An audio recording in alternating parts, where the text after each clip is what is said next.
Nelson, anong ginagawa mo dito? Bakit? Bakit mo ko nakuhang iwanan? Nelson, huwag kang gumawa ng eksena rito. Hindi. Ang tagal kong dinala sa puso at isipan ko ang mga katanungang ito. Ngayong nagkita na tayo, gusto kong sagutin mo ko. Gusto kong maliwanagan. Ami, bakit?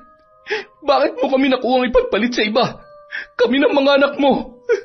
Alam mo bang halos mabaliw ako sa kakaisip kung bakit ka nakikipaghiwalay sa akin? Alam mo bang ilang gabi akong hindi makatulog?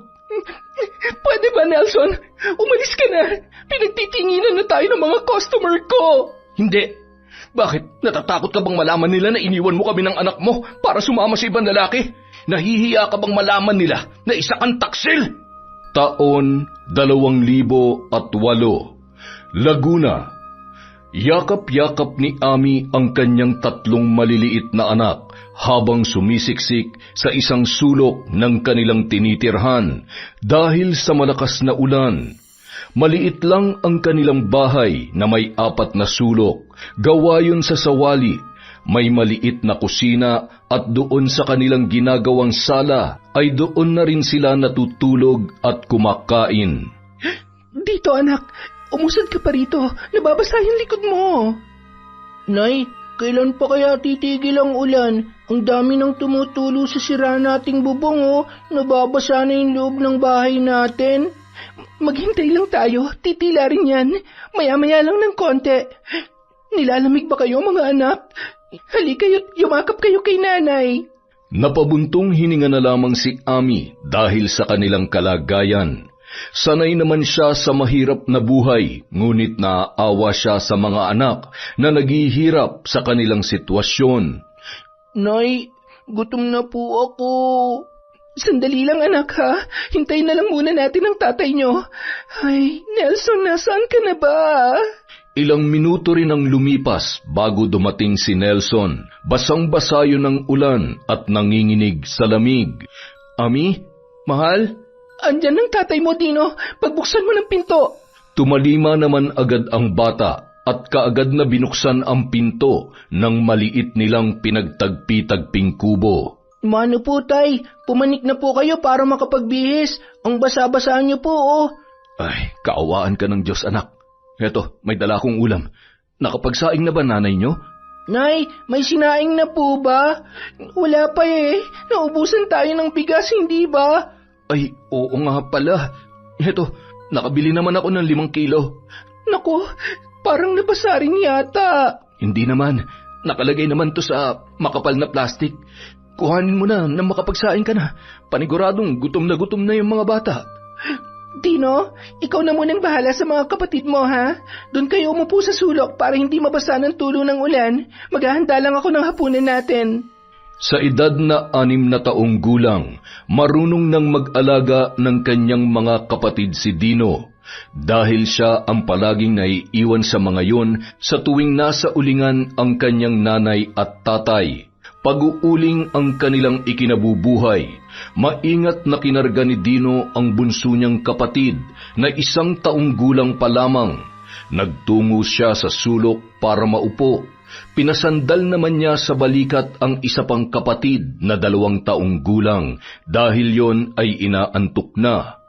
Malalim na ang gabi, saka pa lamang sila nakapaghapunan. Mabuti na lamang at tumila na rin ang ulan. Sa kanilang pagtulog, pinagmasdang mabuti ni Ami ang kanilang mga anak. Nelson, sobrang hirap na ng buhay natin. Lumalaki na ang mga bata, tapos ganito lang tayo. Anong kinabukasan na maibibigay natin sa kanila? Mahal, hindi naman panghabang buhay na maghihirap tayo. Papabor din sa atin ang panahon. Kailan pa? Awang-awa na ako sa mga bata. Sa tuwing umuulan ng malakas, nahihirapan sila dahil sa napapasok tayo ng ulan. Sa tuwing kumakalaman sikmura nila, wala akong maibigay na saktong pagkain. Mabibilang nga lang sa daliri ang mga panahon na nakakainom sila ng gatas Huwag ka mag-alala, mahal. Makakaraos din tayo. Hindi tayo pababayaan ng Panginoon. Buti pa siguro. Mga ibang bansa na lamang ako. May kakilala akong makakatulong sa akin. Mag-a-abroad ka? Paano ng mga bata dito? Alam mo namang hindi ko sila maaasikaso dahil sa uri ng trabaho ko. Ay, yun na nga rin ang iniisip ko eh. Gusto kong magtrabaho para sa kanila pero hindi ko yata makakayang mapalayo sa mga bata. Dito na lang tayo. Magkakasama tayo sa hirap at ginhawa. Pamilya tayo. Dapat buo lagi. Walang pwedeng lumayo. Subalit isang araw, habang nasa ulingan ang buong pamilya, ang isang anak nina Ami at Nelson na 2 taong gulang pa lamang ay nahulog sa butas ng nagbabagang uling. Nasunog ang isang paa nito. Ilang araw ang itinagal nila sa ospital pero dahil sa mga komplikasyon, tuluyang nasawi ang bata. Nelson, ano nang gagawin natin ngayon? Nawalan na nga tayo ng isang anak. Lubog na lubog pa tayo sa pagkakautang. Kahit ako, Ami, hindi ko na alam kung anong gagawin. Hindi na nga ako makapag-isip ng matino eh. Isa na lang ang paraan na alam kong makakatulong sa atin, mahal. At kahit anong gawin mong pagtutol, hindi na ako magpapapigil. Ano yun, mahal? Aasikasuhin ko ng lahat ng mga kailangan. Mangingibang bansa ako. Susulat ako sa kaibigan kong nasa Maynila. Ayoko sanang magkalayo tayo pero naisip ko ring mas makabubuti sa atin yan. Kung yan ang iyong pasya, hindi ko hahadlangan. Alam kong para sa pamilya natin to, mahal. Huwag ka mag-alala, hindi ko pababayaan ang mga anak natin. Makalipas ang 1 buwan, nakatanggap ng tawag si Ami mula sa kanyang kaibigan. Pinapaluwas siya nito ng Maynila para asikasuhin ang mga papeles papunta sa Middle East. Mag-iingat ka doon, mahal. Masyadong malayo ang pupuntahan mo. Baunin mo ang pagmamahal ko. Pinapangako ko, Nelson. Ito na magiging simula ng lahat. Makakaahon na din tayo sa hirap. May papaayos na rin natin ang ating tirahan. Hindi na kayo matutulog na walang laman ng sikmura. Magsisikap ako para mabigyan ng maayos na kinabukasan ng ating pamilya. Nay, huwag niyo pong kalimutang sumulat ha. Mag-iingat po kayo. Mamimiss ka namin ni Bunso, Nay. Huwag ka nang umiyak, anak. Lagi ako magpapadala sa inyo. Mahal na mahal ko kayo, mga anak ko. Huwag kayong pasaway kay tatay, ha? O siya, aalis na ako. Basta, mag-iingat kayo rito. Nelson, ang mga bata, huwag mo silang pababayaan. Mahal na mahal ko kayo. Habang nakasakay sa jeep, pinupunasan ni Ami ang mga luhang nag-uunahang tumulo sa kanyang pisngi. Alam kong mahirap, pero para sa inyo, kakayanin ko. Mabigyan ko lamang kayo ng magandang buhay. Ilang buwan din ang inilagi ni Ami sa Maynila. Kahit nahihirapan sa pang-araw-araw na pangangailangan, hindi siya sumuko. Halos araw-araw din siyang tumatawag sa pamilya gamit ang nabili niyang isang second-hand na cellphone na Nokia 3210. Sa isang kapitbahay naman siya kumukontak sa kanyang mag-aama hanggang sa tuluyan na siyang nakalipad papunta sa Saudi Arabia. Sa pagtapak niya sa bahay ng kanyang magiging amo, sobrang nanibago ang babae. Kaya mo to, Ami. Nasa bansa ka ng mga Arabo. Kailangan mong sanayin ang sarili mo sa kanilang kultura. Naging maayos naman ang pagtatrabaho niya doon at hindi siya gaanong nangulila dahil may isang kamahan siyang Pinay din. Walang iba kundi si Lotlot. Anong probinsya mo, kabayan? Taga Laguna ako. Ikaw? Leyte. Salamat naman at may Pinay na akong kasama dito. May makakasundo na ako. Alam mo naman tayo mga Pilipino, nagkakasundo agad sa mga bagay-bagay. Matagal ka na ba dito, Lotlot? Oo, mabait kasi mga amo natin. Hindi nananakit ng mga kasambahay kaya hindi ko sila maiwan-iwan. Saka ako lang inaasahan ng pamilya ko sa Pinas. Kung hindi ako kakayod, walang magpapaaral sa mga kapatid at mga pamangkin ko. Wala ka bang anak, Lot? Dalaga pa ako, Ami. Sa ilang taon ko na dito, hindi ko na naisipan pa mag-asawa. Tutal, marami naman akong pamangkin. Pag tumanda na ako, may mag-aalaga naman siguro sa akin. Ikaw ba, may asawa at mga anak ka na? Naikwento ni Ami ang kanyang buhay sa bagong kaibigan. kung bakit siya nakikipagsapalaran doon at kung sino ang kanyang mga inspirasyon para pumasok sa pagiging isang domestic helper. Lahat tayo'y may mga dahilan at may kanya-kanyang pinaguhugutan. Pero iisa lang ang nais natin, Ami. Yun ay ang mabigyan ng magandang kinabukasan ang mga mahal natin sa buhay. Buwan-buwan nagpapadala ng pera si Ami sa kanyang pamilya. Nakabili na rin ng cellphone si Nelson at lagi silang nag-uusap na mag-asawa tungkol sa mga plano nila para mabigyan ng magandang kinabukasan ang kanilang mga anak. 6 na buwan nang nasa Saudi ang nanay mo, Dino. Unti-unti na rin nababayaran natin ang mga utang natin. Napakalaking bagay talagang ginawang pagsasakripisyo ng nanay ninyo. Oo nga po. Ngayon, nakakakain na kami ni Bunso ng mga pagkain na hindi namin natitikman noon. Hayaan mo, anak. Pagkatapos kong mabayaran ng lahat ng mga utang natin, itong bahay naman ang ipapaayos natin. Hindi ko sasayangin ang perang pinaghihirapan ng nanay ninyo. Sa pagpatuloy ng paglipas ng mga buwan, unti-unti na ring naipapaayos ni Nelson ang kanilang tirahan. Ang dating bubong na yari lamang sa pinagtagpi-tagping yero ay naging purong yero na ngayon. Naging sementado na rin ang kalahating bahagi ng kanilang bahay na noon ay yari lamang sa sawali at butas-butas pa na tinatabingan lamang ng mga sako. Hangang-hanga talaga ako sa iyo, Nelson. Sa lahat ng kakilala kong nag-abroad ang asawa, ikaw lang ang tunay na nagpapahalaga sa bawat sentimong pinapadala sa iyo. Bakit niyo naman ho nasabi yan, Mang Arnulfo? Ikaw kasi ginamit mo ang pera para ayusin ang buhay ninyo. Yung iba kong mga kakilala, ayun, kapag bagong padala ang mga misis nilang nasa abroad, akala mo mga tumatakbo sa politiko. Nagwawaldas agad ng pera, pampainom sa mga barkada. Bumabaha ang mga nakakalasing na inumin, pati mga bayarang babae. At ang mas malala pa, walang binibili para sa mga bata. Napupunta pa sa ibang babae ang pinaghirapan ng kanilang mga kabiyak dahil sa one-day millionaire sila sa beer house. Ay, hindi ko po kayang gawin ang mga ganyang bagay, Manong. Alam ko pong hindi madali ang trabaho ni Ami doon. Nagsisikap siya para sa pamilya namin. Kaya lagi kong nilalaan ang mga padala niya sa mga makabuluhang bagay para pag uwi niya, makikita niya ang bunga ng kanyang sakripisyo. Tama yan. Kaya nga hinahangaan kita eh. 1 taon pa lang si Ami sa Saudi pero makikita na ang bunga. Sana'y hindi ka magbago, Nelson. Naku, Manong Arnulfo, kahit sa panaginip hindi ko nakikitang nilulustay ko ang pera ni Ami sa mga walang kwentang bagay. Ay, siya nga pala. May 500 ka ba dyan? Ibabalik ko rin kaagad kapag nanalo yung manok ko sa sabong. Sabi ko na nga ba meron naman. Ikaw talaga, Mang Arnulfo.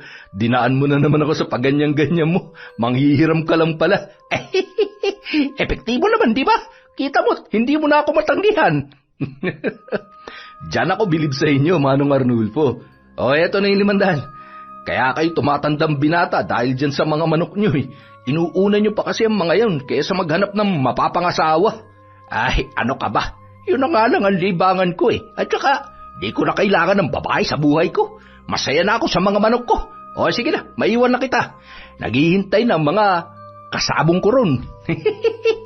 Ay, nako, ito talagang si Mang Arnulfo. Samantala, isang text ang natanggap ni Ami mula sa di kilalang numero. Hi, musta na you? Sino kaya to? Hindi naman si Nelson to dahil hindi naman yun nagte-text. Hindi na pinansin ni Ami ang naturang text message. Inatupag niya na lamang ang kanyang mga gawain nung araw na yun. Ngunit pagsapit ng gabi, muling nagpadala ng mensahe ang taong nagmamay-ari ng numero na nag-text sa kanya. Ako to, si Roland. Kaklase mo dati nung elementary. Musta na? Roland? Maya-maya ay nagring ang kanyang cellphone at sa puntong yon ay curious siyang malaman kung sino ang nangungulit sa kanya. Hello? Sino to? Ami? Ako to, si Roland Fernando. Naalala mo pa ba ako? Oo. Roland, naalala kita. Teka, paano mo nakuha ang number ko? Hiningi ko kay Mia. Uy, nasa Saudi ka na pala ngayon. Musta ka na? Si Mia ang kaibigang tumulong sa kanya.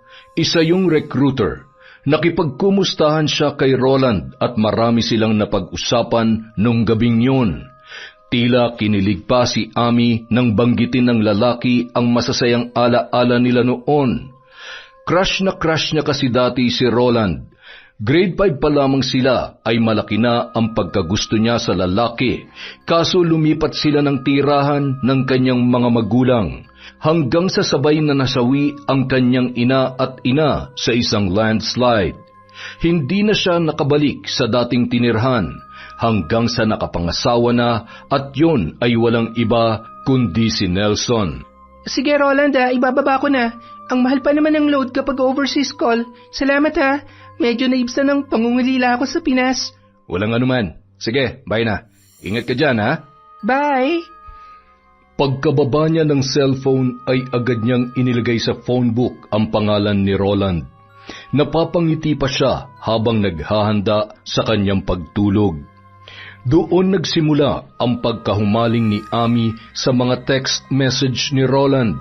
Araw-araw yung nagte-text sa kanya para mag-good morning o di kaya ay mag-good night. At paminsan-minsan din yung tumatawag sa babae. Hanggang sa si Ami na mismo ang kusang nagpapadala ng mga mensahe sa lalaki. Pakiramdam niya hindi buo ang kanyang araw kapag hindi niya yun nakakausap sa text man o sa tawag. Ami, alam kong hindi mo ko paniniwalaan pero kailangan ko na tong sabihin sa'yo. Ha? Ano yun, Roland? Pinapakaba mo naman ako eh. Alam kong mali dahil may pamilya ka na pero mahal kita, Ami. Noon pa man may nararamdaman na ako para sa'yo. Ami, mahal kita. Ha? Ano ba yung pinagsasasabi mo? Nakakatawa ka naman eh. Hindi ako nagpapatawa. Sinasabi ko lang ang totoong nararamdaman ko. Handa akong maging kabit mo. Sagutin mo lang ako ng oo. Roland, may mga anak na ako. May asawa. Ibaling mo na lang sa iba yung pagtingin mo, okay? Talaga bang wala akong pag-asa sa'yo, Ami? Kasi pakiramdam ko, may pagtingin ka rin naman sa akin eh. Hindi ba? Ano? Huwag mo nang i-deny pa. Hindi ka naman siguro makikipagkwentuhan sa akin araw-araw kung hindi ka nag-e-enjoy. Di ba? Oo, masaya akong nakakakwentuhan ka, Roland. Pero hindi naman kita minamadali, Ami. Handa naman ako maghintay. Sana lang hindi mo na patagalin pa. Good night na, Ami. Hindi na nakasagot pa ang babae dahil ibinabana ni Roland ang tawag nito. Halos isang linggo ring hindi nagparamdam sa kanya ang lalaki. Hindi niya rin maipaliwanag kung bakit hinahanap-hanap niya ang tawag at text ni Roland. Hanggang sa siya na ang tumawag doon dahil parang mababaliw na siya kapag hindi niya nakausap ang lalaki. O Ami, napatawag ka? Namimiss mo na ako, no? Sa pagkarinig niya sa boses ng lalaki ay parang nabigyan siya ng kakaibang kaligayahan. Ha? Hindi wala lang ako makausap kaya tinawagan kita. Bakit nga pala hindi ka na nagpaparamdam? Nagpapamiss lang. Kahit miss na kita, pinipigilan kong sarili ko na makausap ka kasi napag-isip-isip kong wala naman talaga akong pag-asang makapasok dyan sa buhay mo. Loko ka talaga. Pwede naman tayo maging magkaibigan ah. Ayoko. Gusto ko higit pa ron. Elementary pa lang tayo, nararamdaman ko na to. Kaya ngayon nabigyan tayo uli ng pagkakataong magkausap. Hindi ko na itatago nararamdaman ko. Makakapaghintay naman ako eh. Makakapaghintay? Hindi ka na nga nagpaparamdam? Kung hindi pa ako tumawag, hindi ko na maririnig yung boses mo. Oh, di inamin mo rin. Namiss mo rin ako. Oo na, namiss po kita. Happy? Happy. Ibig bang sabihin nito, may pag-asa ako? Ewan ko sa'yo. Siya, bye na. Magtatrabaho pa ako. Tatawag ako mamaya ha, kapag matutulog ka na. Bye. Gumaan naman ang dibdib ni Ami matapos na maibaba ang tawag. Ay, ano bang ginagawa mo sa akin, Roland? Bakit parang ikaw nang nagbibigay ng ligaya sa akin? Isang araw, tumawag sa kanya si Nelson para mangumusta. Sa unang pagring ng kanyang cellphone ay excited siyang damputin yon sa pag-aakalang si Roland ang tumatawag. Pero nang makita ang pangalan ng asawa sa screen ay nagbago ang ekspresyon ng kanyang muka. Hello? Oh, bakit Nelson? Kumusta ka na, mahal? Hindi ka ba busy? Medyo busy eh. Sinagot ko lang tong tawag mo. Baka kasi importante ang sasabihin mo. Mahal, pag uwi mo, magugulat ka na lang sa bahay natin. Ibang-iba na to sa dati. Mabuti naman. Mahal, miss na kita. Pag uwi mo, nako, paliligayahin kita ng husto. Miss ko na yung mga yakap mo, mahal. Nelson, ibababa ko na. Nandito na ang mga amo ko. Baka mapagalitan ako eh. Bye! Bye, mahal. I love you. Nanibago naman si Nelson sa kanyang asawa. Parang nag-iba ang sigla ng boses nito. Madalang lang siyang tumawag dahil alam niyang nakakaistorbo siya sa trabaho ni Ami at sa puntong yon, nahahalata niyang parang nagmamadali ang babae. Hindi mapakali si Nelson. Nag-alala siya na baka kung napano ang kanyang asawa. Marami pa naman siyang nababalitaan na minamaltrato ang mga OFW ng kanilang amo. Kaya kinabukasan, tinawagan niyang muli si Ami. Mahal, may dinaramdam ka ba dyan? Sabihin mo lang sa akin, sinasaktan ka ba ng amo mong Arabo? Ginugutom ka ba? Mababait ang mga amo ko, Nelson. Kahit marami akong trabaho rito, nakakakain naman ako na maayos. Kaya huwag ka mag-alala. Sigurado ka ba na okay ka lang? Oo, sabi. Bakit parang matamlay ka? Pagod lang ako. O sige na, bye na. Kailangan ko na magpahinga. Bye, mahal. I love you.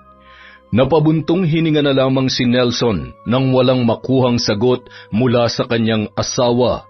Dati ay ito pa ang nag-I love you sa kanya, pero ngayon ay pangalawang beses na binaliwala siya noon. Pagod lang sigurong mahal ko. Wala ba naman tigil sa trabaho eh. Tay, gusto ko pong makausap si nanay. Nako, anak. Pinatay na ng nanay mo yung tawag. Magpapahinga na raw siya. Sa susunod na lang, ha? Sige po, tay. Samantala, nag-e-enjoy naman si Ami sa pakikipag-usap kay Roland. Matapos kasi siyang makipag-usap kay Nelson, ay kaagad niyang tinawagan ang lalaki. Kailan mo ba ako sasagutin, Ami? Alam mo, ikaw, hindi ka makapaghintay. Gusto ko na kasing tawagin kang baby. Promise na hindi mo ako lolokohin, ha? Oo naman, kahit itaga mo pa sa bato. Sus, totoo? Pex man, mamatay man. Okay, babe. Ha? Anong sabi mo? Loko to, sabi ko, okay, babe. Ibig bang sabihin yan, sinasagot mo na ako? Bakit? Ayaw mo? Siyempre gusto. Yes! Yes! I love you, babe. I love you too, babe. Kada may bakanteng oras ang babae ay si Roland kaagad ang kanyang tinatawagan. Makailang beses na rin niyang nireject ang tawag ni Nelson. Tay, nakausap mo na po si nanay? Hindi anak eh. Hindi niya kasi sinasagot ang mga tawag ko. Bakit po kaya? Hindi ko rin alam eh. Baka busy lang ang nanay mo kaya ganun. Nelson, kumusta na ang buhay natin ngayon? Ay, may problema ako Manong Arnulfo. Hindi ko na kasi nakokontak si Ami. Nag-aalala ako na baka pinagbawalan na siya ng mga amo niya na tumawag sa amin. Di ba mababait naman ang mga amo niya? Gaya nga ng sabi ni Ami. Wala kang dapat ipag-alala. Ibang kutob ko eh. Hindi naman kasi siya dating ganun. Baka minamaltrato na siya ng mga Arabo dun. Tapos baka hindi lang siya nagsasabi sa akin. Nagpapadala naman ba ng pera sa iyo yung asawa mo? Hindi pa nga po eh, pero ayos lang naman sa akin yun. Ang inaalala ko ngayon, baka sinasaktan na siya dun. Baka busy lamang. Alam mo namang Ramadan, maghintay ka lang at kokontakin ka rin ng asawa mo, Nelson. Samantala, babe, nakakahiyaman pero ikaw na lang talagang malalapitan ko eh. Oh, bakit? Anong problema? Medyo nagka-problema kasi ako eh. Nagamit ko yung perang pinahawak sa akin ng kaibigan ko. Itinaya ako sa sugal. Akala ko kasi mananalo ko eh. Kaya ayun, nadali. Naku, problema nga yan. Baka naman pwedeng makahiram ako sa iyo.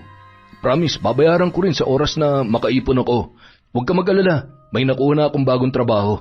Kailangan ko lang kasi mabayaran yung pera ng kumpare ko eh. Magkano bang kailangan mo? 10,000 lang. Ha?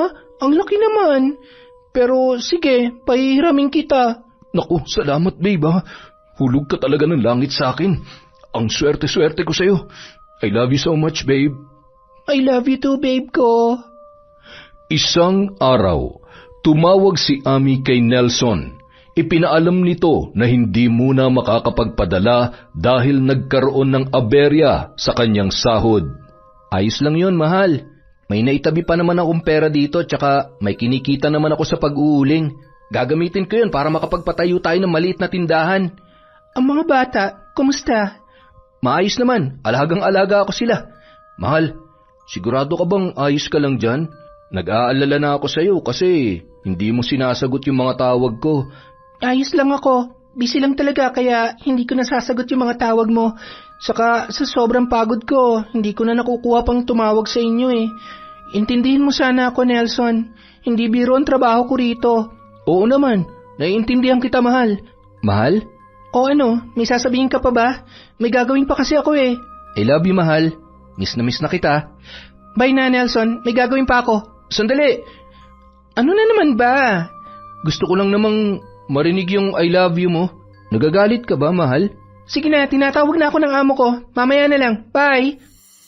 Napabuntong hininga na lamang si Nelson sa kabilang linya. Pero kahit na nagtatampo na siya sa asawa, pilit niya pa ring isinisiksik sa utak niya na pagod lamang yon sa trabaho.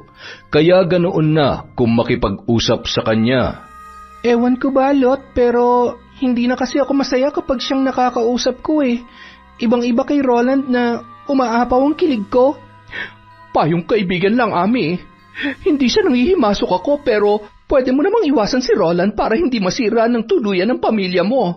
Sabi mo nga noon, may pinaglalagyan ng perang pinapadala mo sa asawa mo. Bihira lang ang ganoong lalaki, Ami.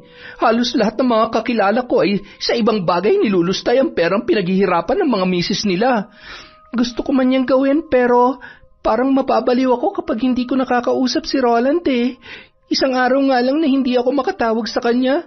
Grabe na yung pangungulila ko. Abay, tinamaan ka nga talaga. Sana lang hindi ka pineperahan ng lalaking yan. Mukhang nagpapadala ka pa naman sa kanya. Hiram niya lang yon, Lot. Babayaran niya rin. Basta, ito lang ang may papayo ko. Huwag mong hahayaang masira ang pamilya mo. Sila ang dahilan kung bakit ka nagsusumikap, kung bakit ka nandito. Sa sinabing yon ni Lotlot, parang natauhan si Ami. Naisip niyang tama ang kanyang kaibigan, kaya sinubukan niyang putulin ang ugnayan nila ni Roland. Pero makalipas ang ilang araw, napagtanto niyang hindi niya pala kaya. Mas mahal na niya ang lalaki kesa kay Nelson kahit hindi pa sila nagkikita. Nagpapadala pa naman siya ng pera kay Nelson pero hindi na siya naglalambing doon. Palagi siyang nagmamadali kapag kausap ang asawa. Masabi niya lang na nakapagpadala na siya ay kaagad niyang tinatapos ang kanilang usapan. Hindi niya na rin nagagawang kausapin ang kanilang mga anak. Hanggang isang araw, "Babe, may naisip ako negosyo. Kaso kulang ako sa puhunan eh. Magpapatayo sana ako ng vulcanizing shop dito mismo sa bahay. Naisip kong padagdagan sana sa'yo para kapag umuwi ka ng Pilipinas ay may pagkunan tayo ng panggastos." Magandang ideya yan, babe. Sige, magpapadala ako sa katapusan. Salamat, babe ha. Lagi mong sinusuportahan ang mga gusto ko. Yung 10K na hiniram ko sa'yo, dito rin mapupunta kaya wala kang dapat alalahanin. Mapapakinabangan mo pa rin yung pera. Saka gusto ko nang hilahin ng mga oras eh. Buwan at taon para makasama na kita. Sabik na ako sa'yo, babe. Ako rin naman, babe. Sobrang excited na akong makita at mayakap ka. Konting tiis na lang. Malapit na din namang matapos ang kontrata ko dito. Sa hindi inaasahang panahon, pinagbakasyon si Ami ng kanyang mga amo sa Pilipinas. 2 buwan ang binigay nito sa kanya. Kaagad siyang tumawag kay Roland para ipaalam sa lalaki ang magandang balita. Nako, masayang-masaya akong marinig yan, babe. Sa wakas, makakauwi ka na. Tumawag din siya kay Nelson na hindi na muna makakapagpadala sa loob ng 2 buwan dahil isasama siya ng kanyang mga amo sa ibang lugar. Hindi rin umano siya makokontak dahil walang signal sa kanilang pupuntahan. Mag-iingat ka doon, mahal ha? Hindi mo ba kakausapin ang mga bata? Ikis mo na lang ako sa kanila. Nagmamadali kasi ako eh. Basta wag mo silang pababayaan ha. Pakisabi kay Tino, alagaan niyang kapatid niya. Ikaw din, alagaan mong sarili mo para sa mga bata. At syempre, para din sa iyo, mahal. Pagka-uwi ng Pilipinas, dumiretso si Ami kay Roland. Sabik na sabik silang nagyakapan.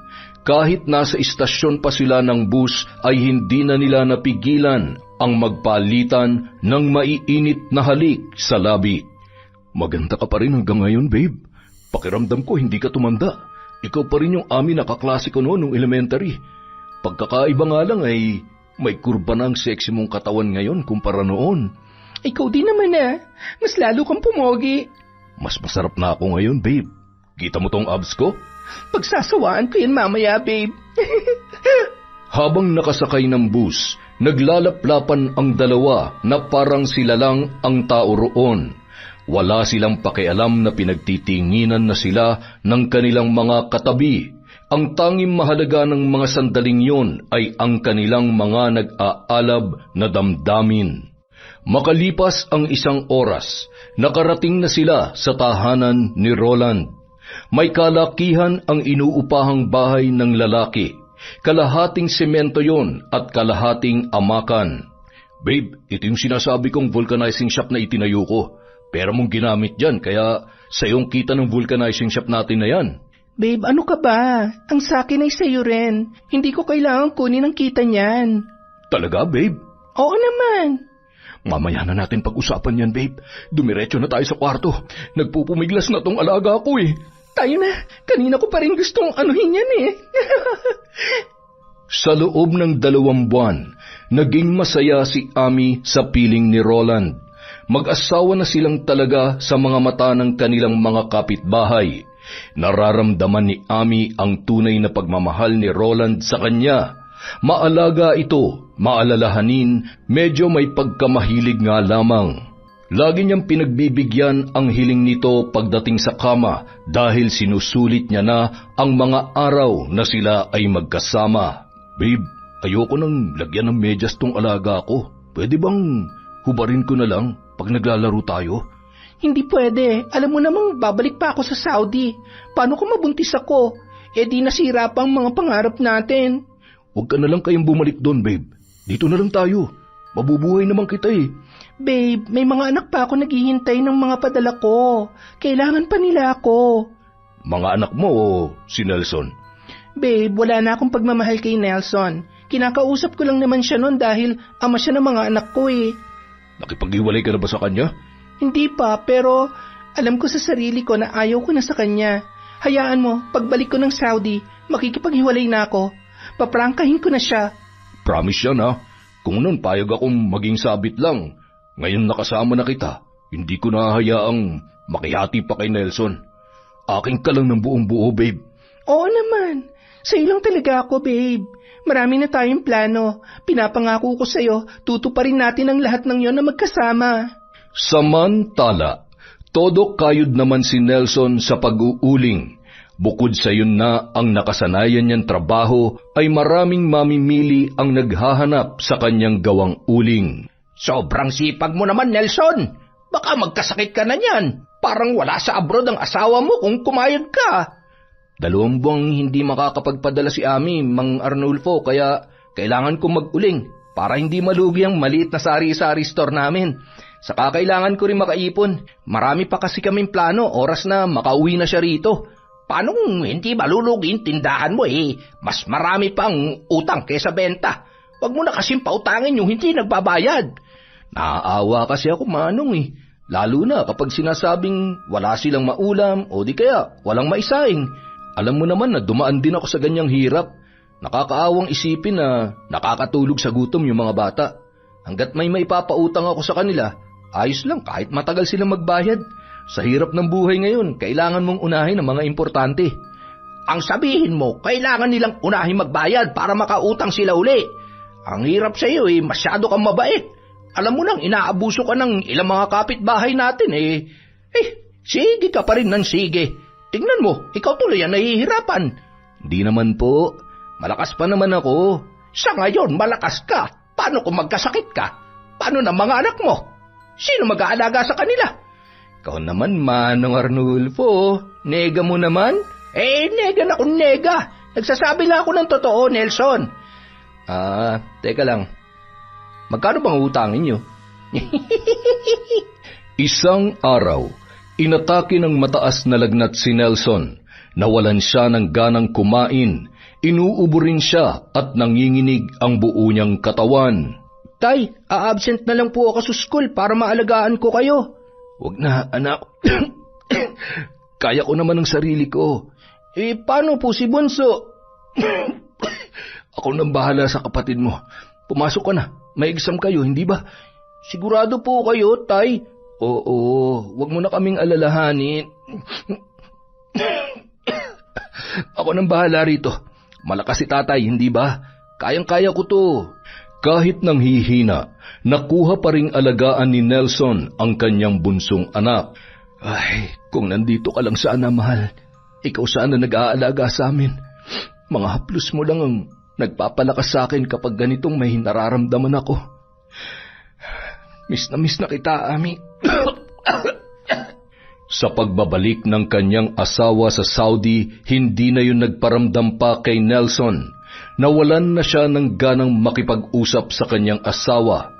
Para saan pa, si Roland na ang kanyang asawa.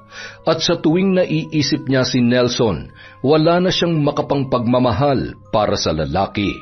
Ayos na tong package mo para sa Pinas Para ba sa mga anak mo yan? Oo, lahat yan para sa mga bata. Kumusta naman ang pagstay mo doon, Ami? Paniguradong masayang-masaya mga anak mo. Kaso, ngayon mo palang maaasikaso ang package. Nahuli na sa pag-uwi mo doon. Kay Roland ako umuwi, Lot. Ibig mong sabihin, hindi mo nakapiling ang mga anak mo? Oo, kaya nga bumabawi ako ngayon sa ipapadala kong package para sa kanila Lalagyan ko to ng maraming laruan at mga damit.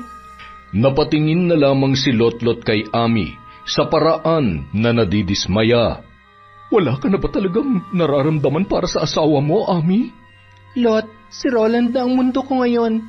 Kahit pigain ko pa ang puso ko, hindi na talaga to tumitibok kay Nelson. Hindi ka ba naaawa sa mga anak ninyo? Sila ang una maaapektuhan kapag nakipaghiwalay kasama nila. Alam mo, Lot, simula nung si Nelson ang nakasama ko, lagi kami naghihirap. Hindi ko nga naranasang makabili ng mga bagong bra at panty Laging sa ukay-ukay lang galing ang mga panloob ko. Pati damit. Sobrang hirap namin noon. So, sa tingin mo kung kay Roland ka sasama, hindi na kayo maghihirap? Oo, kasi nga, itsura pa lang ni Roland, alam kong magagaan ang trabaho niya. Kahit nagre-rent lang siya ng bahay, nakuha niya naman magpatayo ng vulcanizing shop. Hindi katulad ni Nelson, puro pag-uuling lang ang alam.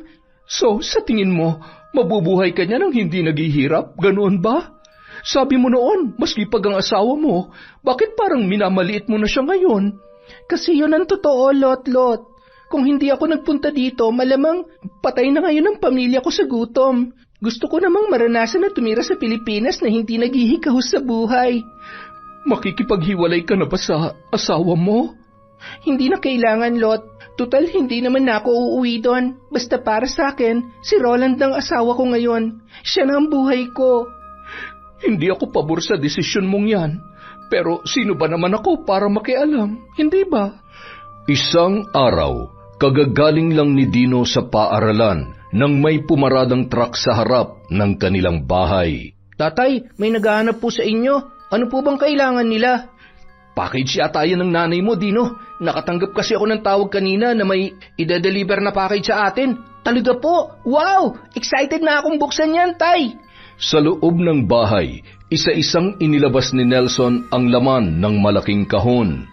Puro laruan, damit at sapatos yon ng kanyang mga anak. May mga gamit sa paglilinis ng katawan, delata, noodles at chocolates. Tay, wala po sa inyo? Wala anak eh. Baka nakalimutan lang ilagay ng nanay mo. Nakalimutan? Grabe naman si nanay. Kahit isang damit hindi kanya pinadalhan. Ayos lang yan anak. Hindi naman ako naghahangad ng material na bagay eh. Sapat na sa akin na naalala kayo ng nanay ninyo. Tay, hindi pa rin po ba ninyo nakakausap si nanay? Hindi nga eh. Hindi ko na makontak yung number ng cellphone niya. Nag-aalala na nga ako ng husto eh. Mabuti na lang at nagpadala siya sa inyo. Ano na kaya nangyari kay nanay, tay?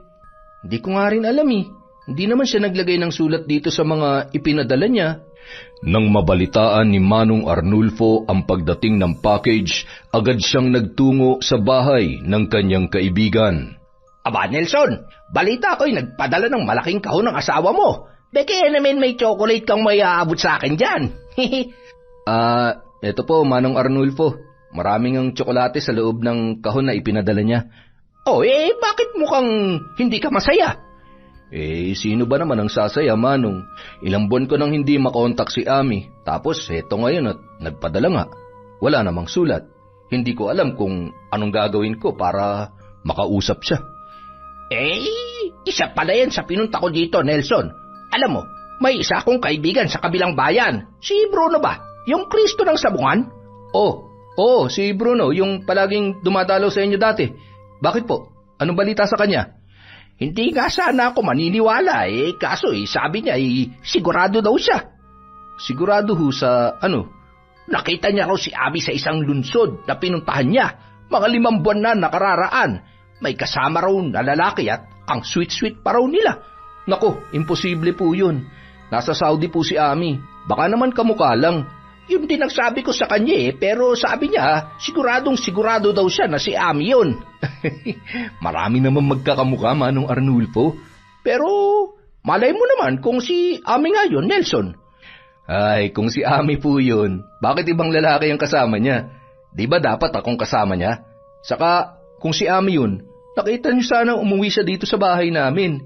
Kita niyo namang kapapadala niya lang. 3 taon ang kontrata niya sa Saudi, Manong Arnulfo. Oo nga, Pwede mo bang dagdagan ang mga tsokolate ko, Nelson? Para naman may kutkutin ako bukas at sa susunod na bukas. Alam mo na, minsan lang makatikim ng mga imported na tsokolate itong kaibigan mo Oo naman po, bibigyan ko din kayo ng sabon at shampoo. Ito. Aba, ayos na.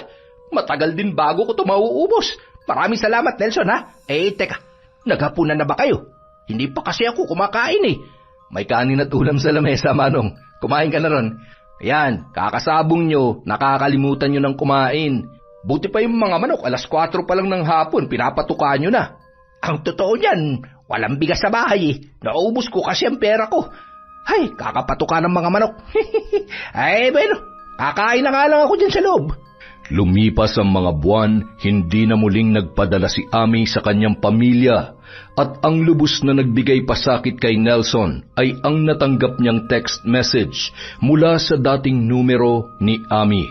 Nelson, ayaw ko nang bigyan ka ng alalahanin. Gusto ko lang malaman mo na hindi na ako uuwi sa inyo. Tinatapos ko na ang relasyon nating dalawa at ang obligasyon ko sa inyo ng mga anak natin. Ami. Pagkabasa noon, hindi makapaniwala ang lalaki. Kahit ilang buwan nang hindi nagpaparamdam ang kanyang asawa ay hindi sumagi sa kanyang isipan na makikipaghiwalay yun sa kanya. Dali-dali siyang sumagot sa mensahe, nagtatanong kung ano ang dahilan. Sinubukan niya pang tumawag, ngunit hindi nag-ring ang kabilang linya. Hindi ako naniniwala rito. Alam kong may mali. Ami, sagutin mong tawag ko. Gusto kitang makausap. Paulit-ulit na nagdial si Nelson, pero bigo siyang makausap ang asawa. Ilang mensahe rin ang pinadala niya, ngunit hindi yun sumasagot. Anong kasalanan ko? Bakit? Bakit, Ami? Labis na nadurog ang puso ni Nelson ng mga sandaling yun. Naguguluhan siya kung bakit yon ang naging desisyon ng kanyang asawa. Pinuntahan niya si Manong Arnulfo na naging matalik niyang kaibigan kahit malayo ang agwat ng kanilang edad. Yun lang ang kanyang nakakausap pagdating sa problema. Niyaya niya itong uminom na hindi naman tinanggihan ng lalaki. Paisang case na tayo ng Beer Nelson hindi mo pa rin sinasabi ang problema. Walang problema, Manong. Uminom ka lang dyan. Sagot ko naman. Kilala kita. Nung pamanay alam kong kapag ganyang uminom ka, may mabigat kang problema. Minsan ka lamang uminom, Nelson. Yung huling nakita ko nung namatay yung anak mo. Sabihin mo, ano yung pinag-aaralan mo ngayon?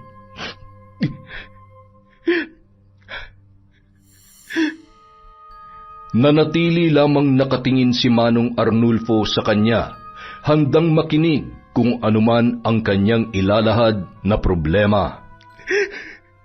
Nakikipaghiwalay sa akin si Ami, Manong. Ano? May bakit? Nakausap mo ba siya? Kailan? Inilahad ni Nelson ang lahat sa kaibigan. Hindi na rin niya itinago ang labis na sakit na kanyang nararamdaman. Sabihin mo sa akin, Manong, ano ba nagawa kong pagkakamali sa kanya para hiwalayan niya ako? Ano kayang dahilan? Hindi naman kayo nakapag-usap, hindi ba? Baka ibang tao nag-text sa'yo at binibiro ka lamang. Alam kong si Ami yun, Manong. Sa kanya galing yung message at siya mismo ang nag-type. Ginawa ko naman ang lahat para mapabuti mga anak namin, Inilalaan ko sa mapapakinabangang mga bagay ang perang pinapadala niya. Pero bakit niya ako ginaganito? Bakit? Si Ami lamang ang tanging makakasagot ng mga katanungan mong yan, Nelson. Mula noon, halos araw-araw nang naglalasing si Nelson. Parang nawalan na ng direksyon ang kanyang buhay. Noong una, hinahayaan lang siya ni Manong Arnulfo. Ito na rin ang nagkukusang mag-alaga sa bunso niyang anak kapag nasa eskwela si Dino. Nelson, hindi solusyon sa problema ang pagpapakalunod sa alak. Ayusin mo yung sarili mo. Para saan pa, Manong? Nung sinabi ni Ami na hindi na siya uuwi rito, para na rin ako namatay. Wala na akong ganang mabuhay pa. Si Ami lang ang buhay ko, Manong. Magpakatatag ka para sa mga anak mo, Nelson. Hindi ka ba naaawa sa mga bata? Simula nung magkaganyan ka, naging mabigat na ang pinapasan ni Dino. Maawa ka naman sa kanya. Wala kang karapatan mangima sa buhay ko, Manong. Wala kang karapatan. Abay, gago ka pala Hoy, Nelson, isang babae lang si Ami. Maraming babae dyan na pwede mong ipalit sa kanya. Pero itong mga anak mo, hindi mo na mapapalitan. Kaya magtino ka para sa kanila. Si Ami lang ang buhay ko, Manong. Huwag mo na akong pakialaman. Gago pa lang talaga Bahala ka sa buhay mo. Mag-asawang suntok ang binigay ni Manong Arnulfo sa magkabilang pisngi ni Nelson. Galit na galit ang lalaki dahil sa kahibangan ng kanyang kaibigan. Kailangan ko tong gawin para magtino ka, para mahimasmasan ka, para magpatuloy na mabuhay para sa mga anak mo. Itinulak ni Nelson si Manong Arnulfo, ngunit hindi siya gumanti ng suntok. Nang akmang susuntukin siyang muli ng kaibigan, ay umiyak siya at sumalampak sa lupa. Manong Arnulfo, patay ka na lamang ako. Ayoko na mabuhay pa. Patayin ka na ako. Nanggigigil na ibinaba ni Manong Arnulfo ang kanyang kamao na malapit nang tumama sa muka ng kanyang kaibigan. Umupo siya sa harapan nito at hinawakan ang balikat ni Nelson. Sana naman ay isipin mo rin ang mga anak mo, Nelson. Sa iyo lamang sila umaasa. Ikaw ang pinagkukunan nila ng lakas. Paano na lamang sila kung mananatili kang ganyan? Matapos sabihin yon ay umalis na ang matanda. Samantala, walang tigil naman sa pag-iyak si Nelson. Nakita siya ng kanyang mga anak. Lumapit ang dalawang bata sa kanya. Tay, ayos lang po ba kayo? Mas lalong lumakas ang paghagulhol ni Nelson nang marinig ang boses ni Dino at ng kanyang bunsong anak. Nilapitan niya ang dalawang bata at mahigpit na niyakap ang mga yun. Iniwan na tayo ng nanay niyo, mga anak. Hindi na siya uuwi sa atin. Ayaw niya na sa atin. Hindi niya na tayo mahal. Hindi niya na ako mahal. Hindi man lubusang naiintindihan ni Dino ang lahat, pero niyakap niya ng mahigpit ang kanyang ama. Napagtanto niya na kaya pala laging naglalasing ito ay dahil sa pangiiwan ng kanilang nanay. Tahan na po, Tay.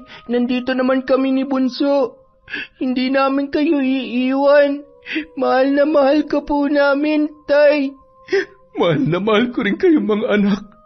Patawarin niyo ako kung napabayaan ko kayo ng kapatid mo. Simula ngayon, aayusin ko ng buhay ko. Ang buhay nating tatlo. Kahit masakit para kay Nelson ang ginawa ni Ami, sinikap niyang makabangon sa pagkalugmok. Nagsimula silang muli ng panibagong buhay kasama ang kanyang dalawang anak. Magkaganon pa man, hindi niya isiniksik sa ulo ng mga bata na masama ang kanilang ina. Mga anak, kahit iniwan tayo ng nanay niyo, wag na wag kayong magtatanim ng sama ng loob sa kanya, ha? Bakit po, Tay? Talaga namang bad siya eh. Dino, anak, may dahilan ng nanay niyo kaya siya nakipaghiwalay sa akin. Baka may nagawa akong hindi niya nagustuhan o kung ano man. Nanay niyo pa rin siya. Igalang niyo at irespeto. Hindi, Tay. Galit po ako sa kanya. Sinaktan ka niya. Dino, masamang magtanim ng galit. Nanay mo siya. Mahal na mahal ka niya. Mahal? Hindi, Tay. Hindi niya tayo mahal. Sabi niya babalikan niya tayo, pero bakit ganito? Wala na akong nanay, Tay. Sa puso ko patay na siya. Ikaw na lang ang magulang namin. Wala na siya. Wala na. Anak! Matapos yung sabihin ni Dino, tumakbo siya palabas ng kanilang bahay. Nakasalubong naman niya si Manong Arnulfo. Nelson, ano nangyari doon kay Dino? Mukhang galit na galit ah. Napagalitan mo ba? Galit siya sa nanay niya, Manong Arnulfo. Kahit ilang beses ko pang sabihin na huwag magtanim ng galit kay Ami, ang tigas pa rin ng ulo. Hindi mo mayaalis sa kanya ang ganong pakiramdam, Nelson. Saksi siya kung gaano ka naapektuhan ng paghihiwalay ninyo, kaya hindi natin siya masisisi. Samantala, natapos na rin ang kontrata ni Ami sa kanyang amo. Kaya naman umuwi siya sa bahay ni Roland. Babe, kita mo tong pinatayo kong bahay para sa atin? Ang ganda, hindi ba? Oo nga, babe. Hindi talaga ako nagsisisi na ikaw ang pinapadalhan ko ng pera. Salamat, babe, ha? Ang swerte ko talaga sa'yo. Sabi ko naman sa'yo, babe. Seryoso ako sa'yo at mahal na mahal kita. Lahat ng mga pinaghirapan mo sa Saudi, makikita mong nasa mabuting kamay. Ngayon nakauwi ka na. Ano ng plano mo? Plano saan? Tungkol sa mga anak mo. Diba sabi mo, kukunin natin sila sa tatay nila para sama-sama na tayo dito? Oo, babe, pero hindi na muna ngayon. Kailangan ko pa kasing mag-ipon para sa pag-aaral nila. Ibig mong sabihin, babalik ka pa sa Saudi? Mag-a-apply akong muli, pero gusto ko sana sa Hong Kong na. Akala ko ba okay ka na magstay dito for good? Total, may lupa naman na tayong nabili. Saka may konti naman na tayong negosyo. Gusto ko kasi, babe, na bumawi sa mga anak ko eh. Gusto kong pag humarap ako sa kanila, may pagmamalaki na ako para sumama sila sa akin. Baka kasi kung ano-ano ng mga paninirang ginawa sa akin ni Nelson eh. Alam ba niyan dahilan kung bakit ka nakipaghiwalay? Wala akong binanggit sa kanya tungkol sa'yo, pero sa paglipas ng 1.5 taon, tanggap niya naman na siguro yon. At isa pa, wala naman siya magagawa. Tapos na kami, wala nang dapat ay paliwanag pa. Hanggang sa isang araw, niyaya ni Manong Arnulfo si Nelson na sumama sa kanya sa isang derby na magaganap sa kabilang lungsod. At dahil medyo nagkahilig na rin si Nelson sa sabong, sumama naman siya sa matanda. Halos mapatalon sa tuwa si Nelson nang manalo ang manok ni Manong Arnulfo. Habang papalabas sa malaking sabungan ay walang patid ang kanilang kagalakan. Tiba-tiba ka ngayon, Manong ah. Mukhang malaki ang pinusta mo ah. Mas lalo ka naman. Kailangan natin mag-celebrate. halika, kumain na muna tayo. Sabi ng kaibigan ko, may masarap daw na karinderya dito. Nag-order kaagad ng ulam at kanin ang dalawang lalaki. Matapos na kumain, nagyaya si Manong Arnulfo na mag-videoke sandali. Nasa katabi lang ng karinderya ang videokehan at ayon pa sa silbidora doon, iisa lang ang may-ari noon. Habang kumakanta si Manong Arnulfo, nag-order naman ng beer si Nelson. Nakailang bote na sila nang muling kumuha ng beer ang lalaki.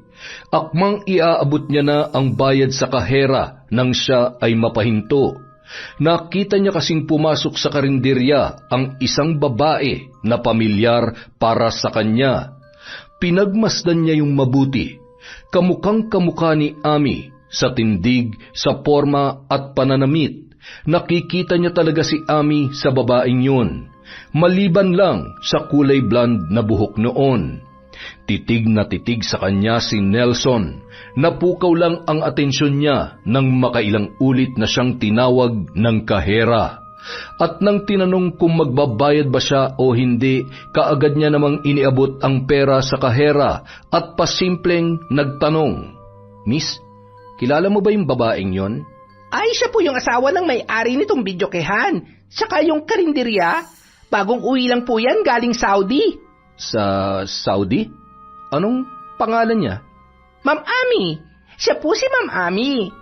Pagkarinig ng pangalang yon, biglang bumilis ang tibok ng puso ni Nelson. Nanlamig ang buo niyang katawan at halos hindi siya makagalaw. Halo-halo ang kanyang nararamdaman, galit, tampo, pananabik at pagkalito. Hanggang sa hindi niya na napigilan pa ang kanyang sarili, nilapitan niya ang naturang babae. Ami? Ang abala sa pakikipag-usap na si Ami ay napalingon sa kanya. Ganoon na lamang ang gulat nito nang siya ay makita. Nelson, anong ginagawa mo dito? Bakit mo ako nakuhang iwanan? Nelson, huwag kang gumawa ng eksena rito. Hindi, ang tagal kong dinala sa puso at isipan ko ang mga katanungang ito. Ngayong nagkita na tayo, gusto kong sagutin mo ko. Gusto kong maliwanagan. Ami, bakit? Bakit mo kami nakuhang ipagpalit sa iba? Kami ng mga anak mo. Alam mo bang halos mabaliw ako sa kakaisip kung bakit ka nakikipaghiwalay sa akin? Alam mo bang ilang gabi akong hindi makatulog? Pwede ba, Nelson? Umalis ka na. Pinagtitinginan na tayo ng mga customer ko. Hindi. Bakit? Natatakot ka bang malaman nila na iniwan mo kami ng anak mo para sumama sa ibang lalaki? Nahihiya ka bang malaman nila na isa kang taksil? Nelson, ano ba? Sagutin mo ko, Ami. Saan ako nagkulang? Saan? Hindi pa ba sapat na dahilan ang hindi na kita mahal kaya ako naghanap ng iba? Ha?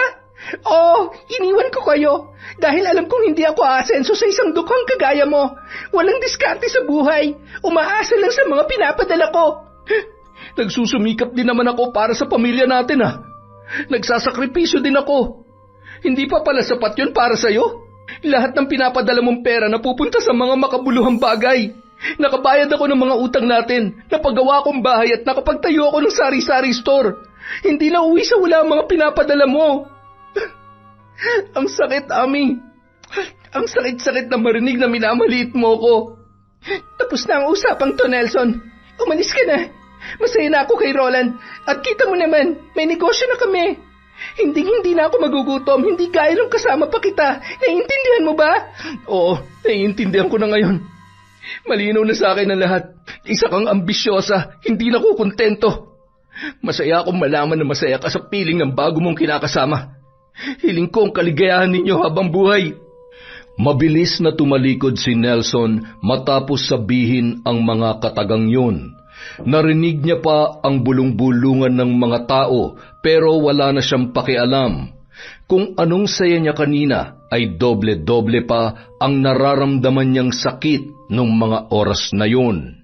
Iiyak mo lang yan, Nelson, para gumaan naman ang pakiramdam mo. Hindi ko akalaing ipagpapalit ako ni Ami sa iba. Hindi ganun ang pagkakakilala ko sa kanya, Manong Arnulfo. Nagbabago talaga ang ugali ng tao. Ngayong nakita mo na ang tunay na kulay ni Ami, Sana naman ay hindi mo na isiping magbalik doon sa karinderya nila para awayin siya. Hayaan mo na lamang sila. Hindi. Napakasakit ng ginawa niyang ito. Inintindi ko siya noon dahil umaasa akong uuwi pa rin siya sa amin matapos ang kanyang kontrata. Pero ngayong alam ko nang kaya siya nakipaghiwalay ay dahil mayroon na siyang ibang kinakasama. Hindi ako makakapayag na maging masaya sila ng lalaking yun. Kailangan nila magdusa.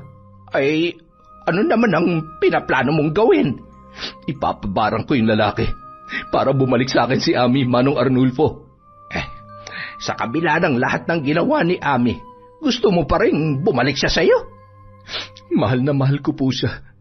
Gagawin kong lahat para bumalik siya sa akin. Kahit na isanla ko pang kaluluwa ko sa demonyo, Manong. Itong tandaan mo, Ami. Ipapabarang ko kayo. Makikita mo! Samantala, nagmamadaling umuwi si Ami sa kanilang bahay para ipaalam kay Roland na nagkita sila ni Nelson. Tama lang ang ginawa mong pagtaboy sa kanya, babe. Saka huwag mo nang isipin ang sasabihin ng mga tao. Ang mahalaga, tayo at ang pagsasama natin. Wala naman akong pakialam sa sasabihin ng iba, babe. Kaso natatakot akong baka mas mapasama pa ako sa mga anak ko. Baka hindi na sila sumama sa akin. Babe, hindi mo naman kailangang alalahanin yan. Lalaki at lalaki ang mga bata. Kusa ka nilang hahanapin pagdating ng panahon. Naging masama ka man sa paningin nila ngayon, tiyak na maghahanap pa rin sila ng nanay balang araw. Sana nga, babe. Sana nga. Huwag kang mag-isip ng kung ano-ano dyan. Ang mabuti pa, doon na muna tayo sa kwarto. Masarap magpalamig doon, lalo na kapag yumayanig ang higaan natin. Tara na sa loob. Magpapawis tayo para hindi ka na mag-overthink pa dyan. Ikaw talaga, babe. Alam mo talagang kahinaan ko. Tara na nga. Yanigin mo nga ang higaan ko, ang buong katawan ko pala. Isang araw, nagising na lamang si Roland na humahapdi ang kanyang pagkalalaki. Sa pagsilip niya dito ay nakita niyang namamagayon at namumula. Sa paika-ikang paglakad, pumasok siya sa banyo para maligo. Babe, ang tagal mo namang maligo dyan. Babe, aray, tulungan mo ako, babe. Ha? Bakit? Ano nangyari? Dali-daling pumasok si Ami sa banyo. Nakita niyang nakahubad si Roland habang sapo-sapo ang pinakamamahal nitong alaga. Babe, ano nangyari dyan?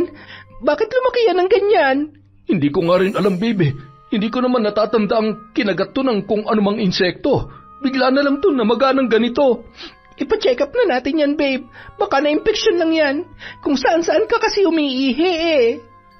Matapos maipa-check up, binigyan naman si Roland ng gamot pero mukhang hindi yun tumatalab. Sa patuloy na pagdaan ng mga araw ay mas lalong nagiging mabigat ang problema ng lalaki. Iba't ibang doktor na ang kanilang nilapitan, ngunit hindi nalulunasan ang karamdaman ni Roland. At dahil sa bawat lakad nila ay nangangailangan sila ng pera, naisipan nilang ibenta na lamang ang pwestong karinderya at videokehan. Ang dating matipunong pangangatawan ni Roland ay nangayayat na. Maputla na rin siya at hindi na nakakatulog ng maayos. Babe, itong bahay na lang ang natitira sa atin. Wala na atang pag-asang gumaling pa ako. Palala na ng palala ang sakit at paghihirap na nararamdaman ko.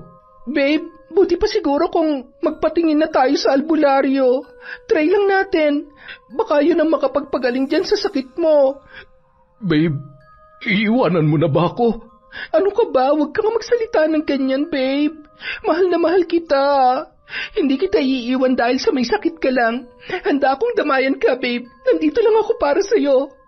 Baka naman maghanap ka na ng iba kasi hindi ko na naibibigay ang pangangailangan ng katawan mo. Sira ka talaga. Seryoso tayo nag-uusap tapos isisingit mo yung ganyang usapan. Nagpapakatotoo lang ako, babe. Simula nang magkaganito tong alaga ko, half-half na lang tayo. Baka hanapin mo na sa ibang lagi nating ginagawa noon. Tumigil ka nga dyan, babe. Ba't ka ba nag-iisip ng ganyan, ha? Wala ka bang tiwala sa akin? Kahit ganito lang ako, hindi ko magagawang ipagpalit ka sa iba, okay? Salamat, babe. Akala ko kasi iiwanan mo na ako eh. Isang araw, nagpunta ang dalawa sa isang albularyo. Sinabi ni Roland ang kanyang nararamdaman at sinuri naman siyang mabuti ng matanda. Ilang doktor na ang nilapitan namin pero hindi po talaga nila ako napapagaling. Kung ganon, mukhang ako na makakapagbigay ng sagot sa tanong mo kung bakit mo nakuha ang sakit na ito, Roland. Talaga po, kung ganon sabihin niyo na po, binarang ka. Isang taong may malaking galit sa iyo ang gumawa nito. Malulunasan niyo pa po ba ito? Malulunasan ka lang kung ang mismong mambabarang ang babawi ng sumpang ibinigay niya sa iyo. Sino po bang mambabarang na yon? Hindi ko rin masasabi kung sino. Basta ang alam ko lang, merong tao na may malaking galit sa iyo. Nang sila ay makauwi, nag-usap ang dalawa kung sino ang maaaring gumawa nito kay Roland. Hindi kaya si Nelson ang may gawa nito sa iyo, babe? Bakit? Mambabarang ba yung ex mo? Nung araw kasi na nagkita kami, narinig ko pang pagsigaw niya tungkol sa barang. Hindi ko nga lang binigyan pansin kasi nagmamadali na ako magsumbong sa iyo noon. Kung ganun, dapat pala kausapin natin siya para mabawi na niya yung barang. Hirap na ako sa kalagayan kong to, babe. Ako nang bahalang kumausap sa kanya, babe. Magmamakaawa ako sa kanya para lubayan ka na niya. Nang araw ding yun, pinuntahan ni Amy si Nelson na nasa kabilang lunsod lamang. Malakas ang loob ng babae dahil handa siyang gawin ang lahat para mapagaling ang bagong kinakasama. Malayo pa lamang ay natatanaw na ni Dino ang isang pamilyar na muka. Nakakuyom ang kanyang kamay na sumusulyap sa papalapit na ina. Dino, anak, ang laki mo na. Miss na miss ka na ni nanay. Akmang yayakapin niya na sana si Dino nang bigla itong lumayo sa kanya. Anong ginagawa mo dito? Anong kailangan mo? Anak, nasaan ang kapatid mo? Miss na miss ko na kayo mga anak ko. Matagal nang patay ang nanay namin. Hindi kita kilala. Yan bang itinuro sa inyo ng tatay mo, Dino? Ang isiping patay na ako? Anak, mahal na mahal ko kayong dalawa ng kapatid mo. Kung mahal mo kami, hindi mo kami iniwan. Si tatay lang ang nagmamahal sa amin. Si tatay lang. Biglang tumakbo si Dino at pumasok sa loob ng kanilang bahay. Dino, umiyak ka ba, anak? Sino umaway sa'yo? Wala po, tay. Napuwing lang po ako. Panay naman ang lingon ni Dino sa labas na ipinagtataka ni Nelson kung bakit. Naisipan niyang sumilip doon at nakita niya si Amy. Amy? Nelson, kailangan nating mag-usap. Tungkol saan? Tungkol sa ginawa mong pambabarang kay Roland. Pambabarang? Huwag ka na magmaang-maangan pa, Nelson. Alam kong ikaw may gawa nun. Sinabi mo yun sa akin, di ba? Sinigaw mo pang ipapabarang mo kami, kaya huwag ka na magkaila. Teka lang, anong klaseng paratang naman yan? Hindi porket nasabi ko yun, ako na kaagad ang pagbibintangan mo sa nangyayari sa kinakasama mo. Hindi ako ganong klaseng tao, Amy. Anong hindi? Binarang mo na nga siya, magde-deny ka pa? Please lang, Nelson.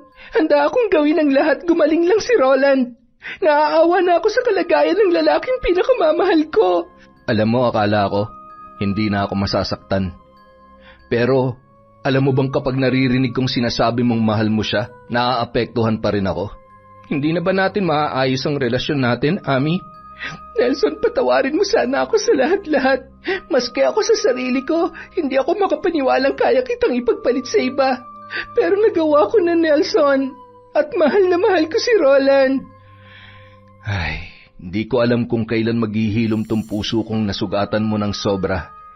Pero sumusumpa akong wala akong ginagawang masama sa inyo, lalong-lalo na sa bago mo. Oo, nasabi kong ipapabarang ko kayo pero hanggang salita lang yun. Nakainom ako nun, kaya kung ano-ano na lang ang lumalabas sa bibig ko. Nagmamakaawa ako sa iyo, Nelson, please. Bawiin mo ng barang kay Roland. Sobrang nahihirapan na siya. Ayokong nakikita siyang araw-araw na dumadaing sa sakit. Ilang ulit ko bang sasabihin na hindi akong bumarang sa kanya? Oo, nakapagbitaw ako ng masasakit na salita sa iyo, pero hindi ko kayang gawin yan sa isang tao, Amy. Kahit ganito lang ako, mahirap, isang kahig, isang tuka, pero may takot pa rin ako sa Diyos. Takot akong gumawa ng kasalanan. Bakit ba ayaw mong aminin, ha, Nelson? Ikaw lang naman na may galit kay Roland, ha? Itong tandaan mo, pag may nangyari masama sa kanya, babalikan kita at hindi kita mapapatawad. Nanlilisik ang mga mata ni Ami habang dinuduro si Nelson. Galit na galit siya rito dahil hindi umaamin sa kanyang mga inaakusa. Ganun mo ba siya kamahal? Kaya mo siyang ipaglaban kahit mali ang inaakala ninyo? Kaya ko mamatay para sa kanya, Nelson. At kung mawala man siya dahil sa pambabarang mo, hindi ako babalik sa isang walang diskarte sa buhay na gaya mo. Halos paulit-ulit na nadurog ang puso ni Nelson sa mga sinabing yon ni Ami. Tanggap niya ng hiwalay na sila, pero ang yurakan nito ang pagkatao niya ay labis niyang dinamdam. Ang liit pala talaga ng tingin mo sa akin. Parang hindi ka naging masaya sa piling ko, ah. Akala ko masaya na ako sa iyo noon, pero nagkamali pala ako. Dahil nagising na ako sa katotohanan. Kailanman ay hindi ako aahon sa hirap kung ikaw ang kasama ko. Itong tandaan mo, Nelson. Babawiin ko mga bata sa ayaw at sa gusto mo. Hindi ko naman sila ipinagkakait sa iyo, pero hindi ako papayag na basta-basta mo na lang sila kunin. Hindi ko naman sila tinuruan na masuklam sa iyo dahil ikaw pa rin ang kanilang ina. Ganun ba? Kaya ba sinabi ni Dino na patay na ang nanay nila at hindi niya ako kilala? Hindi makapaniwala si Nelson sa kanyang mga narinig. Kailanman ay hindi niya tinuruan si Dino na mamuhi sa kanyang ina. Napalingon na lang siya sa loob ng bahay at doon ay nakita niya ang kanyang anak, nakamasid sa kanilang mag-asawa. Ano? Hindi ka makasagot? Kasi sinungaling ka. Pero hindi ako susuko. Mapapasakin din ang mga anak ko. At ikaw, magdurusa ka sa impyerno dahil sa ginawa mo kay Roland. Nang umalis si Ami, saka pa lamang pinakawalan ni Nelson ang mga luhang kanina pa niya pinipigilan. Ang hirap. Pero mahal pa rin kita. Mahal na mahal pa rin kita. Tay, huwag mong iyakan ng babaeng yon. Hindi siya karapat-dapat sa luha mo. Anak, 8 taong gulang ka pa lang pero para ka nang matanda kung magsalita. Pero hindi mo kailangang gayahin ng nanay mo. Kahit ipinagpalit niya tayo sa ibang lalaki, nanay mo pa rin siya na kailangan mong irespeto. Wala na po akong nanay. Para sa akin, patay na siya. Tatay na lang at kapatid ang meron ako, tay. Tayong 3 na lang ang magkakakampi. Samantala, galit na umuwi si Ami sa bahay nila ni Roland. Subalit halos mapalundag na lang siya sa gulat nang makita ang lalaki na namimilipit sa sakit na halos magpagulong-gulong na sa sahig.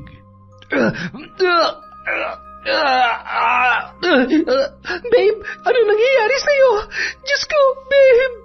Biglang tumuwid ang katawan ni Roland, namulagat ang kanyang mga mata at naghahabol ng hininga. Babe, sagutin mo naman ako. Ano nangyayari sa'yo? Ang pagkikisay ni Roland ang mas lalong nagpataranta sa babae, hanggang sa nakita na lamang niyang may dumaloy na manilaw-nilaw na likido sa lapag malapit sa puwitan ng lalaki. Nakasuot ng malaking t-shirt si Roland na umaabot sa kanyang tuhod para matabunan ang pagkalalaki nito. Dahan-dahan yung itinaas ni Ami at halos bumaliktad ang kanyang sikmura nang makitang pumutok yon at patuloy na lumalabas doon ang mabaho at nakakadiring likido. Patuloy pa rin ang pagkikisay at paghabol ng hininga ni Roland. Umabot yon ng ilang minuto bago tuluyang nalagutan ng hininga. Babe! Huwag mo akong iwan, babe! Niyuyugyug ni Ami ang lalaki pero hindi na yun gumagalaw. Nang mapadako ang tingin niya sa pumutok na pag-aari nito, nakita niya ang paglabas ng ilang maliliit na patay na insekto. Hayop ka, Nelson! Tinuluyan mo na si Roland! Hayop ka! Dahil naubos na ang kanilang ipon sa pagpapagamot ni Roland, ang bahay na lang ang ibinenta ni Ami para maipalibing ang lalaki. Sa mismong araw ng libing ni Roland, napansin niya ang isang babaeng nakapula na may bitbit na isang tangkay na pulang rosas. Lumapit yun sa kanya na seryoso ang ekspresyon ng muka. Hindi ako nandito para makiramay. Nandito ako para ipaalam sa'yo na isang manlolokay ang Roland na yan. Ang kapal naman ng pagmamukha niyong dalawa at kayo pang nakinabang sa mga pinaghirapan ko sa ibang bansa. Anong ibig mong sabihin? Ang lahat ng pinakinabangan niyo ay akin. Ang bahay, ang vulcanizing shop, at ang karinderya, pati na rin ang videokehan. Ang lahat ng yon ay galing sa dugot pawis ko bilang isang OFW. Anong? Miss, nagkakamali ka yata. Pera kong ginamit para maipundar namin ang mga yon. Talaga ba? Para sabihin ko sa'yo, 3 taon kami magkarelasyon ni Roland. Tawag at text lang ang communication namin. Dati ko siyang kaklase sa high school at ang gaga kong puso, pumayag naman na paikutin niya. Lagi ako nagpapadala ng pera sa kanya, buwan-buwan, para sa future namin kuno. Pero nalaman ko na lang na ikaw na pala ang ibinahay niya. Pues hindi ako makakapayag na maging masaya siya sa iba. Ginamit niya lamang ako, ang pera ko. Ang dapat sa kanya'y mamatay sa pamamagitan ng sakit na hindi kayang lunasan ng mga doktor. Hindi ako makakapayag na hindi makaganti sa isang manlolokong kagaya niya. Umalingaw-ngaw sa pandinig ni Ami ang lahat ng isiniwalat ng babae.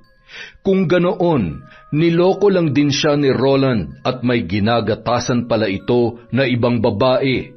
At napagtanto niya, hindi pala si Nelson ang may gawa ng pambabarang sa kanyang kinakasama. Makalipas ang 1 buwan, binisita ni Ami si Nelson at ang mga bata. Naggulat naman si Nelson sa pagdating ng dati niyang asawa. Nelson, patawarin mo sana ako sa lahat ng mga nagawa ko. Walang-wala na ako ngayon. Hindi ko alam kung saan ako pupulutin. Iniwan na ako ni Roland.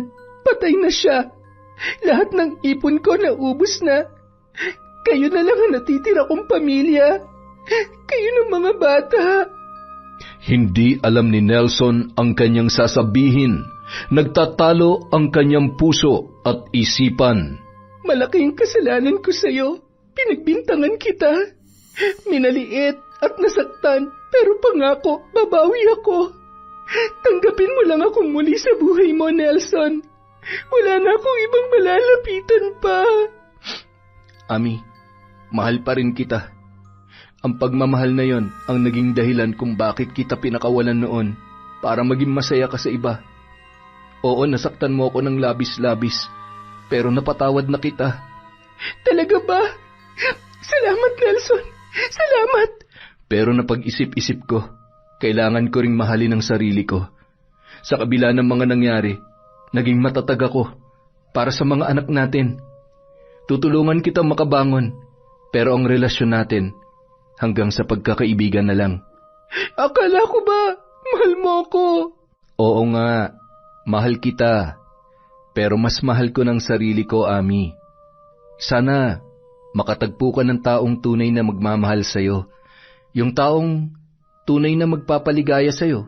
Ngayon kasi, mas priority ko na ang mga anak ko eh. At mas masaya na ako na sila na lang ang iniintindi ko. Luhaang umalis si Ami sa harapan ni Nelson. Nagsisisi at nangangako sa sarili na babawi sa kanyang mga anak. Napagtanto niya na ang dating Nelson na walang diskarte sa buhay, mahirap, mahina at minaliit niya ay naging isang matibay na tao. Dahil na rin sa mga pagkakamali na siya ang gumawa. Nagsisisi man ay wala na siyang magagawa pa para baguhin ang nakaraan.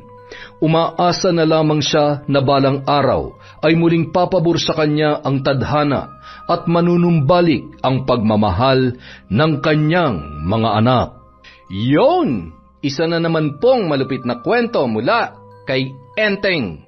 Marami po tayong utang na shout out, kaya babawi na tayo ngayon. Happy Monday po para sa inyong lahat. Simulan na po natin. Hi po kay Maria Ginabo, Hello kay Angelina Ignacio, kay Ami Viray, kay Neftali Miro, kay Yash Abdul. Hello po kay Rosalina Bogayong, kay Finky Rusi 14. Hi kay Billy Ray, Jenny May, Ray Buendia, Mirna Lampasa, Meng Paraton, Marie, Michael at Uncle Dayong from Lucy Buendia. Hi po kay Berzay Cuna. Hello kay Mirasol Masuher, kay Janet Cisneros, kay Marjorie De Quilla. Hello po kay Sheila, Cheryl at Liza Agado, kay Mary Grace Grefalja. Shout out kay Edgardo Fontanilla, kay Adi Larico, kay Ami Viray, kay Andrea Gape from Renerio Gape. Hello po kay Elvira Fremista, kay Jade Guevara. Hi kay Dimples Yumi, kay Mel, kay Arlene Torquiza, kay Aditha Alegre, kay Emily Cosino. Hi kay Cataleja Soto, kay Annelie Gapol, kay Asodi Sencerila. Hi kay Vampirang si I Love Traveled. Hello din po kay Frederick Ganagana, Leonora Consensino, Maria Katrina Manyakap. Hello po kay Connie, kay Cat Burglar Cutie, kay Lydia Lopez, kay Gold Sunshine. Hello kay Rose Dioso, kay Irma Umali, kay Simply Mixed Video, kay Teresita Reyes, Roxanne Gaudicos, Thelma Salazar, kay Juvilin Camacho, kay Hannah Maylin Sesgundo. Hi kay Rowena Enriquez, kay Gemma de Ocampo, kay Noemi Garcia Pabunan. Hello kay Desiree de los Santos, kay Janice Tamagos, kay Amiyong. Shout out kay Lord Jared Andrew Ero. Hi kay Mr. Green, kay Lynette Reparado, Elizabeth Sune. Hi din po kay Jeneline Mixed Vlog, kay Pasita Ero, sa Usman Abregana Amuale family from Norsen TV. Hi po kay Nenita Fajardo. Hi kay Kurt Simbahon, kay Malu Hapin, kay Lourdes Buenaventura, kay Minerva Concepcion. Shout out kay Chris Alcantara, kay Annalisa Malatbalat, kay J. Chris, kay Susana Liobrera, kay Conchita. Hello po kay Carmi Kayabyab, kay Mira from Batangas, kay Liza Agodo, kay Normita Legaspi, kay Ella Heda, Dancy Grace, Hombre Bueno. Hi kay Belen Malbas, kay Makoy Mayo, kay Nora Flestado, kay Michi de los Reyes, kay Emma Dumato, Josie Aniban. Hello po kay Elena Ondong, kay Arnel Claridad, kay Miss Maura Crisgel Mamado, Roslyn Jimenez, Aneng Juarez. Hello po sa Galedo family from Rai. Hi kay Brian Ramil, kay Sheena Enriquez, kay Joe Linda Alba. Hi kay Yani, kay Analie Baliega, kay Baga Foro Nene, kay Inday Besel TV.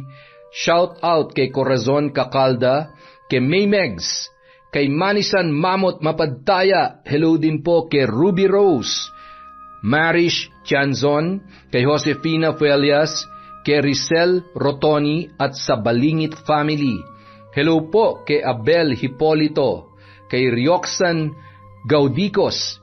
Hello kay Nika Miguel sa Dordas family from Patrick Dordas, kay Frederick Ganagana, kay Betty Velasco, kay Sara May, kay Jeme Jane Gaugano. Hi kay Mikasa RG. Hello din po kay Hazel Alcontin, kay Mananahi ng RGW Garments.